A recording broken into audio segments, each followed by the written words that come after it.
जलवायु परिवर्तन और उससे जुड़े तमाम खतरे आज किसी भी देश के लिए सबसे बड़ी चुनौती है और भारत भी इस गंभीर चुनौती से जूझ रहा है।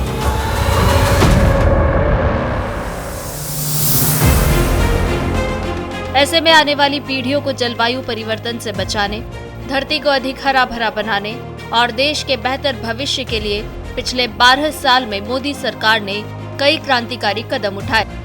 इसका नतीजा ये रहा कि ऊर्जा के क्षेत्र में भारत तेजी से आत्मनिर्भर हो रहा है और वैश्विक नवीकरणीय ऊर्जा रैंकिंग में तीसरे नंबर पर है। भारत ने पेरिस समझौते के तहत 2030 तक का जो लक्ष्य रखा था उसे 5 साल पहले यानी जून 2025 में ही पूरा कर लिया। इस लक्ष्य के अनुसार भारत ने अपनी कुल बिजली उत्पादन क्षमता का आधा हिस्सा गैर जीवाश्म ईंधन जैसे सौर, पवन, जल विद्युत से हासिल कर लिया।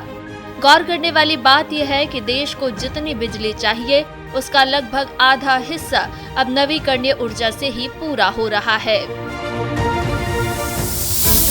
इस साल 31 मार्च तक भारत की कुल सौर ऊर्जा क्षमता 150 गीगावाट हो गई है, जो 2014 में सिर्फ 2.82 गीगावाट थी, यानी 12 वर्षों में 53 गुना वृद्धि।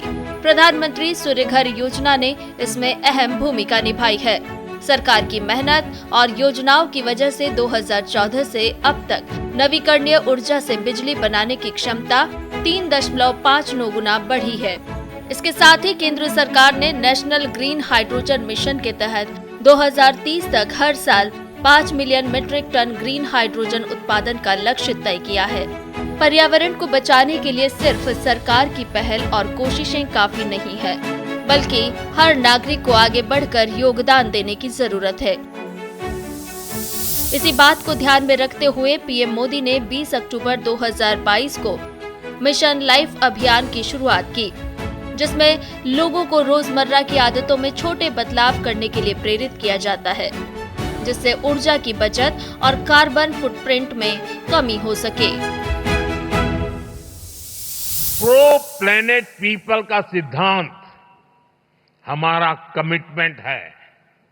इसलिए भारत ने दुनिया को मिशन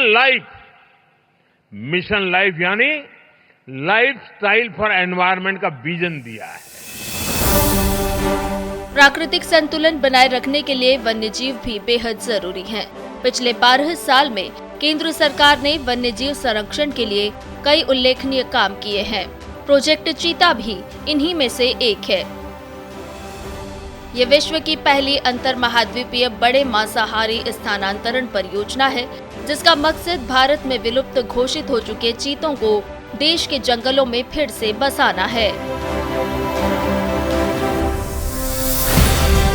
पीएम मोदी ने 17 सितंबर 2022 को नामीबिया से लाए गए 8 चीतों को कूनो नेशनल पार्क में छोड़कर इस प्रोजेक्ट की शुरुआत की थी।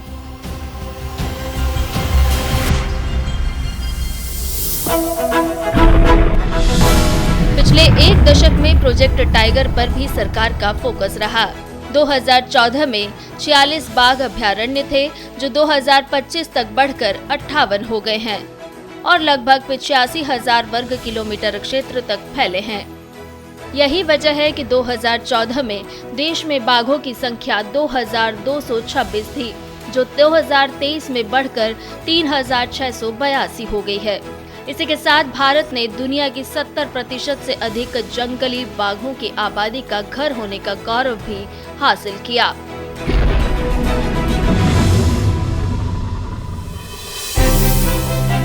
पाँच जून 2024 को विश्व पर्यावरण दिवस के अवसर पर प्रधानमंत्री नरेंद्र मोदी ने एक पेड़ मां के नाम अभियान की शुरुआत की थी, जो पर्यावरण की जिम्मेदारी के साथ साथ माताओं को सम्मान देने वाली एक अनूठी पहल है।